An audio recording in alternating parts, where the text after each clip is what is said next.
Web3 is becoming the next hot topic in the world of technology and crypto.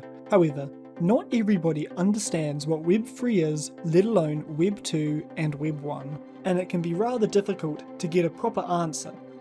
Web3 is the next generation of the World Wide Web. It's based on blockchain technology and is a decentralized online ecosystem. However, if you want to truly understand Web3, we first have to dive into Web 2 and Web 1. Web 1 was the first generation of the World Wide Web. It started in around 1989 and ended in about 2004. Web 1 is known as the read-only web. What this means is during this time period, websites tended to only contain statistics and information. There was nothing like user logins, commenting, blogs, and so on. That's because the point of Web 1 was to display information to the masses.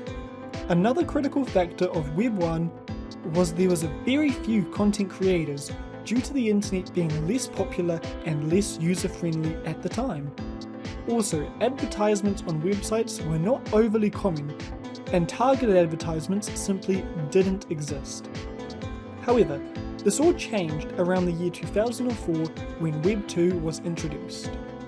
Web 2 was the second stage in the World Wide Web, and it was revolutionary. Web 2 offered new opportunities for content creators as well as new ways to interact with users. Web 2 started around the year 2004 and is still going today. Web 2 was mainly defined by the new usability offered by platforms such as Facebook, Instagram, Twitter, Amazon, and many other sites.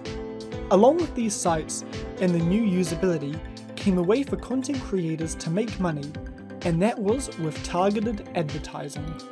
When people started to use these sites, they gave up a portion of their own privacy, as the companies controlling these sites would track what the users searched on Google, what posts and videos they liked, what online stores they visited, and so on. They would then take this data, package it up, and sell it to advertising companies, creating what is now known as targeted advertisements. Many users choose to make the sacrifice of privacy to receive a more friendly and interactive experience that was best tailored for them when going on social media or an online store. Web 2 gave centralized companies such as Meta, Alphabet, Amazon, and so on almost full control over the internet. What this means is it's up to them to decide what type of content is allowed and what should be removed, of course outside of the law. But that's where Web 3 comes in. Web 3 is potentially going to be the third generation of the World Wide Web. However, it isn't there yet, and that's mainly because Web 3 technology currently doesn't have enough traction to overcome big issues such as scalability. Web 3 is meant to make the internet run on decentralized platforms as opposed to centralized ones such as Facebook. Decentralization is the act of distributing control of an organization or software, such as Web 3, away from a central authoritative group, government, or company.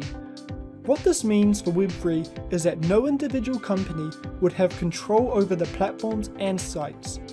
This would give users full privacy and removed targeted advertisements. However, Web 3 also has some downsides.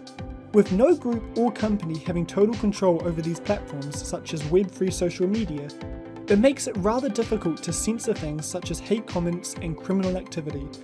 Another issue is currently Web 3 platforms and social media are not very user-friendly.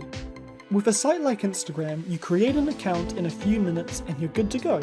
With Web 3 social media, it gets a whole lot more complicated and can take up to a few hours to fully understand the platform. Let's recap.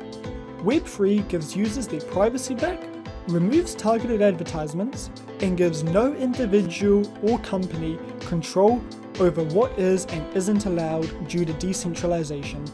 However, it also increases the chances of hate and criminal activity, is less user-friendly, and faces scalability issues. Keep in mind that Web 3 is a concept made up of a bunch of decentralized applications and websites. Let me know down in the comments what you think about Web3 and if you believe it could be the third generation of the World Wide Web. Thank you all so much for watching. If you enjoyed this video or want to see more about Web3, make sure to leave a like and subscribe. I hope you have an incredible day, and I wish you luck in your investing adventures. Bye bye!